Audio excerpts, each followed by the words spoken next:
Assalamualaikum warahmatullahi wabarakatuh. Assalamualaikum warahmatullahi wabarakatuh. Saya Olivia Fajrin. Saya Siti Nurlela.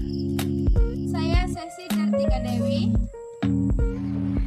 Kami dari kelompok 1 Akan menjelaskan tentang Hukum perikatan dalam aspek hukum perdata.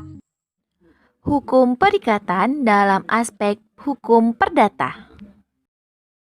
Kelompok 1 Olivia Fajrin, Siti Nurlela, dan Sesi Dartika Dewi.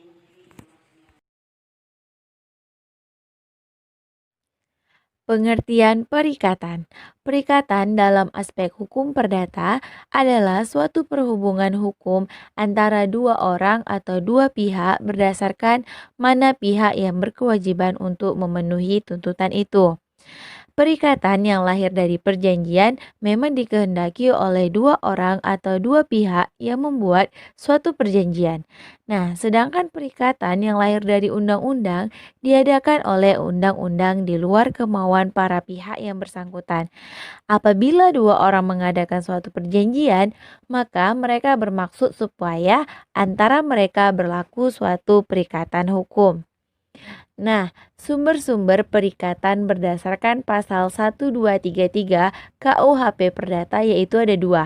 Yang pertama, perjanjian dalam pasal 1314 KUHP Perdata dan undang-undang.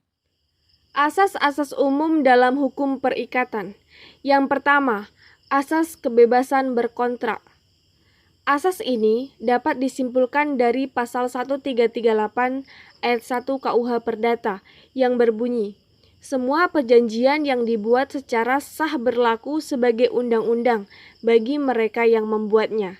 Dengan kata lain, kita diperbolehkan membuat undang-undang bagi kita sendiri. Asas yang kedua, asas konsensualitas.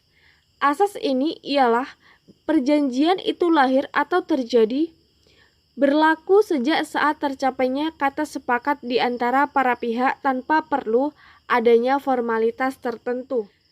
Yang ketiga, asas pacta sunt servanda. Asas ini dapat disimpulkan dari kata berlaku sebagai undang-undang bagi mereka yang membuatnya dalam pasal 1338 ayat 1 KUH Perdata.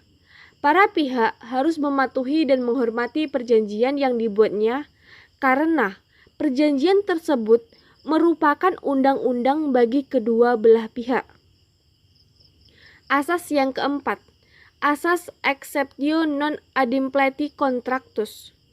Asas ini merupakan suatu pembelaan bagi debitur untuk dibebaskan dari kewajiban membayar ganti rugi akibat tidak dipenuhinya perjanjian dengan alasan bahwa kreditur pun telah melakukan kelalaian dalam perjanjian tersebut.